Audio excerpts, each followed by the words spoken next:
সুপ্রিয় শিক্ষার্থীরা, আজকে তোমাদের হিসাব বিজ্ঞান সাজেশনটা দিব। এটাতে মোট আমরা 11টা অঙ্ক রাখবো, অর্থাৎ 11টা কোশ্চেন। তোমরা কিভাবে কোশ্চেন কমন পাবে সব কিছু আজকের এই ভিডিওটাতে বলে দেব। তো ভিডিওটা সবাই মনোযোগ সহকারে দেখবে। আর আগের যে সাজেশনগুলো দেখো নাই, ওগুলো আমাদের চ্যানেলে গিয়ে প্লে লিস্টে গিয়ে তোমরা দেখে নেবে, ওগুলো একসাথে সাজানো আছে। এবার সে আমরা মানবন্টন প্রথমে আমরা আলোচনা করি। এখানে মোট 70 মার্কের তোমাদের সৃজনশীল হবে। এখানে তোমাকে 23 মার্ক পেতে হবে পাস করার জন্য। দেন নৈবেদিক হচ্ছে 30 মার্ক, এখানে 10 পেতে হবে পাস করার জন্য।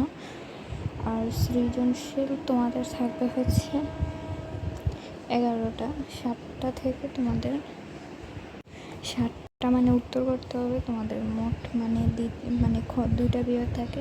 তো প্রথম বিভাগে তোমার দুইটা কোশ্চেন থাকবে, ওটা বাধ্যতামূলক দিতেই হবে, আর্থিক বিবরণী। আর পরের যে খ বিভাগ, সেটা হচ্ছে তোমাদের যে নর্মাল অঙ্কগুলো, সেগুলো তোমাদের 9টা থাকবে, এগুলো 5টা অ্যান্সার করতে হবে, মোট 7টা। ক বিভাগ থেকে 2টা বাধ্যতামূলক অ্যান্সার করতে হবে, আর খ বিভাগ থেকে মোট 5টা অ্যান্সার করতে হবে, মোট 7টা হবে। ঠিক আছে। এবার বহু নির্বাচনে হচ্ছে 30টা তোমাকে উত্তর করতে হবে। ঠিক আছে। এবার আমরা দেখবো অধ্যায়, যে অধ্যায়গুলো থেকে তোমাদের কোশ্চেন আসার সম্ভাবনা অনেক বেশি।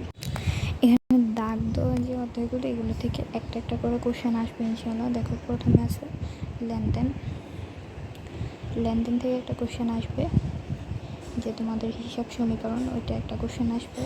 দুতরফা দাখিল পদ্ধতি থেকে একটা আসবে। এটা কেমন আসতে পারে? দুতরফা দাখিল পদ্ধতি 2 রকম কোশ্চেন আসতে পারে। যেমন ধরো ডেবিট ক্রেডিট নির্ণয়, এরকম একটা কোশ্চেন আসতে পারে, কারণ সহ ব্যাখ্যা। অথবা প্রারম্ভিক মূলধন, সমাপনী মূলধন, লাভ ক্ষতি, এরকম একটা কোশ্চেন আসতে পারে। তো বুঝতে পারছো তো, 2 রকমের কোশ্চেন আসবে। তারপরে মূলধন ও মুনাফা জাতীয় লেনদেন থেকে একটা কোশ্চেন আসবে। কীরকম কোশ্চেন আসবে, কোশ্চেনগুলো কী কী সেগুলো বলে দেব পরে। তারপরে আসবে তোমাদের জাবেদা থেকে একটা কোশ্চেন, অর্থাৎ জাবেদা থেকে একটা সেপারেট আসবে। আরেকটা আসবে খতিয়ান থেকে, সেখানে জাবেদা প্লাস খতিয়ান সেটা আসবে। তারপর নগদান বই থেকে একটা আসবে, রেওয়ামিল থেকে তো একটা আসবেই, আর্থিক বিবরণী থেকে 2টা আসবে, আর এটা থেকে একটা আসার সম্ভাবনা বেশি। আর 12 অধ্যায় নাও আসার সম্ভাবনা আছে। ঠিক আছে, এই বছর।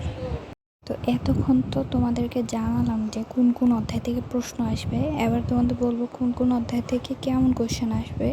এখানে টাইপ ভিত্তিকভাবে লেখা আছে, যেমন দ্বিতীয় অধ্যায় টাইপ 1-এ এটার আসার সম্ভাবনা 99%। কোন কোশ্চেনগুলো একটা অধ্যায় থেকে আসতে পারে সব অধ্যায়ে লেখা আছে, এবং কত % গুরুত্ব সেটাও লেখা আছে। তো এই পিকগুলো কিন্তু আমি আমাদের মেসেঞ্জার গ্রুপে দিয়ে দিব। তোমরা যারা অ্যাড আছো তারা তো ভালোই, আর যারা অ্যাড নাই তারা মেসেঞ্জার গ্রুপে অ্যাড হয়ে যাবে, তাহলে এগুলো দেখতে পারবা। আশা করি বুঝতে পেরেছো। এভাবে প্রিপারেশান নিলে তুমি 100% A+ পাবা। আমাদের এই ইউটিউব চ্যানেলটা, এখানে তোমরা প্লে লিস্টে আসলে 2টা প্লে লিস্ট পাবা। এটা হচ্ছে SSC 2025 অ্যাকাউন্টিং। এখানে তোমাদের 3টা ক্লাস দেওয়া আছে। অন্য কোনো চ্যাপ্টারের সমস্যা থাকলে তোমরা কমেন্ট করতে পারো, সেই চ্যাপ্টারের ক্লাস নিয়ে আসো। এবং টেস্ট পরীক্ষার আগে আমরা MCQ ক্লাসও আনার চেষ্টা করবো ইনশাআল্লাহ।